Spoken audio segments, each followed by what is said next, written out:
Olá, amigo do canal Jair 1 Notícia BR. Vamos a mais uma notícia. Inscreva-se no canal, deixe o seu comentário e compartilhe. Vamos à notícia. Inscreva-se, dê seu gostei e ative o sininho. A cúpula do partido de pegar R$1,5 bilhão. Vamos ver os 8 denunciados? Olha só, o ex-presidente Lula aparece na denúncia como chefe e grande idealizador do esquema. E em seguida, a ex-presidente Dilma Rousseff vem como a grande negociadora na compra de apoio junto com os ex-ministros Antônio Palocci, Guido Mantega, Edinho Silva e Paulo Bernardo. A senadora Gleisi Hoffmann, atual presidente do partido, e o ex-tesoureiro João Vacari Neto completam a cúpula petista de denunciados.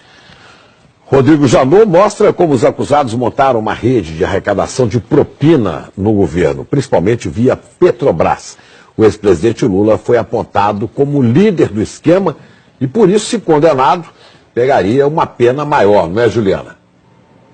Chico, a Ana Luísa mostrou aí todos os nomes dessa nova denúncia, né? E para o Procurador-Geral da República, Lula foi o grande idealizador dessa organização criminosa. O Ministério Público somou pagamentos de vantagens indevidas a Lula de R$230 milhões por suposto favorecimento às empreiteiras Odebrecht e OAS. A denúncia analisou o esquema desde 2002. A cúpula do PT cometeu, pelo menos durante 14 anos, crimes contra a administração pública, segundo o Procurador-Geral da República. Na denúncia, ele fala que o esquema envolveu órgãos como Petrobras, BNDES e Ministério do Planejamento e que o esquema permitiu que os 8 petistas recebessem de propina quase R$1,5 bilhão. O procurador diz que só na Petrobras o prejuízo gerado foi de pelo menos R$29 bilhões. O documento fala que Lula foi um dos responsáveis pela constituição da organização e pelo desenho do sistema de arrecadação de propina, seja porque na qualidade de presidente da República por 8 anos, atuou diretamente na negociação espúria em torno da nomeação de cargos públicos com a intenção de obter de forma indevida o apoio político necessário junto ao PP, Partido Progressista, e ao PMDB, para que seus interesses e do seu grupo político fossem acolhidos no Congresso Nacional. O procurador diz ainda, no lugar de negociações políticas, temos negociatas ilícitas, nas quais a moeda de troca não era simplesmente divisão de poder para governar, mas sim a compra de apoio político com a utilização de dinheiro público. Rodrigo Janot define o ex-presidente Lula desse jeito, o grande idealizador da organização criminosa. E detalha os papéis de cada um dos denunciados. Relata que Lula, Dilma e o ex-ministro Antônio Palocci negociaram com o PMDB da Câmara apoio em troca de cargos públicos relevantes que poderiam ser instrumentalizados, como de fato foram, para a arrecadação de propina. Diz que o ex-tesoureiro João Vacari era o responsável pela cobrança de propina no varejo junto às diversas empresas que se relacionavam com o governo federal durante os governos Lula e Dilma. E que os ex-ministros Antônio Palocci e Guido Mantega eram os interlocutores diretos de Lula e Dilma nas negociações que envolviam a cobrança de propina em valores mais relevantes.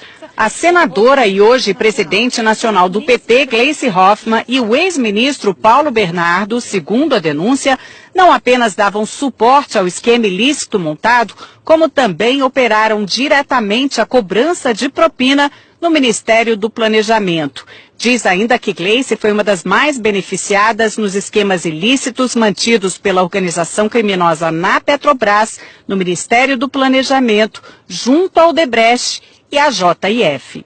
O procurador fala que o ex-ministro, hoje prefeito de Araraquara, Edinho Silva, teve uma participação mais relevante na organização na qualidade de coordenador da campanha presidencial de Dilma de 2014, quando substituiu Vacari na missão de arrecadar valores ilícitos em benefício daquela campanha. E afirma que a ex-presidente Dilma integrou a organização desde 2003, quando assumiu a convite de Lula o Ministério de Minas e Energia. A denúncia afirma que desde ali contribuiu decisivamente para que os interesses privados negociados em troca de propina pudessem ser atendidos, especialmente no âmbito da Petrobras, da qual foi presidente do Conselho de Administração entre 2003 e 2010.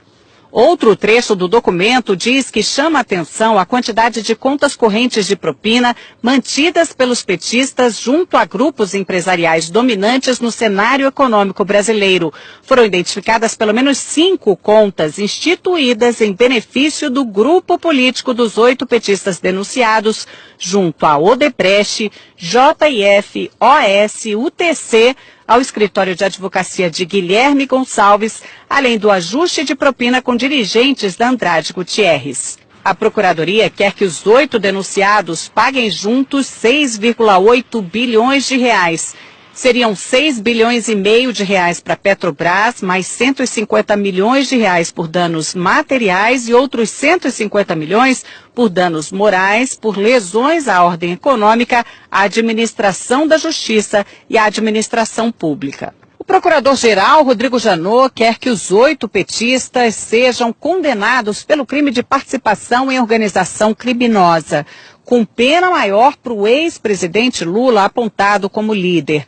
Apesar de nem todos terem foro privilegiado, como Gleice Hoffmann é senadora, essa denúncia foi feita aqui no Supremo. Agora, cabe ao ministro Luiz Edson Fachin, relator da Lava Jato, notificar os denunciados para que eles apresentem a defesa, para então levar o caso até a segunda turma aqui do tribunal, que vai decidir se eles viram ou não réus.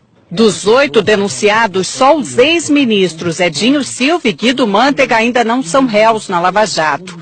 Lula já é réu em 5 ações penais, 3 em Brasília e 2 no Paraná, sendo que em uma delas já foi condenado e recorre em liberdade. No Congresso, petistas não quiseram falar de jeito nenhum sobre a nova denúncia, que acabou repercutindo em outros partidos. O que nós vimos diante da denúncia é que o PT não apenas governou um país, mas uma máquina de corrupção para financiar um projeto de poder. É algo que pode dar em todos nós um certo desânimo, desencanto, mas é também algo que tem que dar alguma esperança de que pelo menos esse tipo de prática está sendo denunciado e os crimes estão sendo apurados.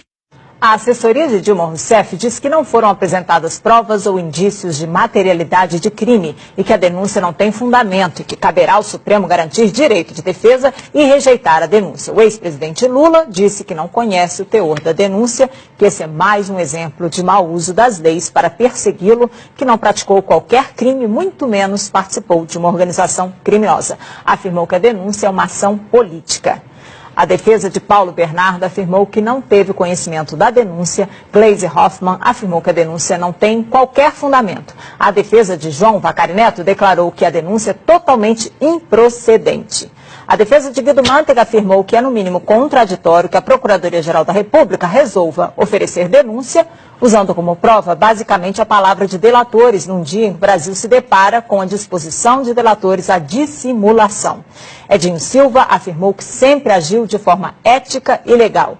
A defesa de Antônio Palocci não quis se manifestar. Ana Chico. Obrigada, Juliana. Os valores da propina impressionam demais. 1,5 bilhão de reais. É dinheiro que não acaba. A gente vai a Brasília conversar com Alexandre Garcia. Alexandre, os valores são inacreditáveis, né? Pois é, as pessoas comuns não fazem ideia do que seja 1,5 bilhão, né? 1,5 bilhão atribuídos pela Procuradoria-Geral da República a 8 pessoas. Mas é mais ou menos como multiplicar aquele apartamento banco do Gedel por 30 vezes o que foi contado ontem na Bahia. E Janot, que confessou ter agido por medo e não por coragem, né, ao reagir às novas revelações envolvendo o procurador Marcelo Miller e a JBS, e que parecia atingido por uma flechada de Joesley, mostrou que ainda tem flechas e alvejou ontem, como a gente viu aí, uma parte do esquema petista, né, desde ex-presidente da República até a presidente do partido.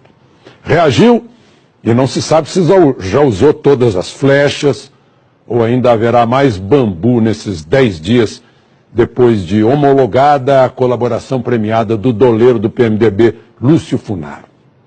Olha, aquele apartamento emprestado na Bahia, cheio de dinheiro, é um retrato da corrupção. Inscreva-se, dê seu gostei e ative o sininho.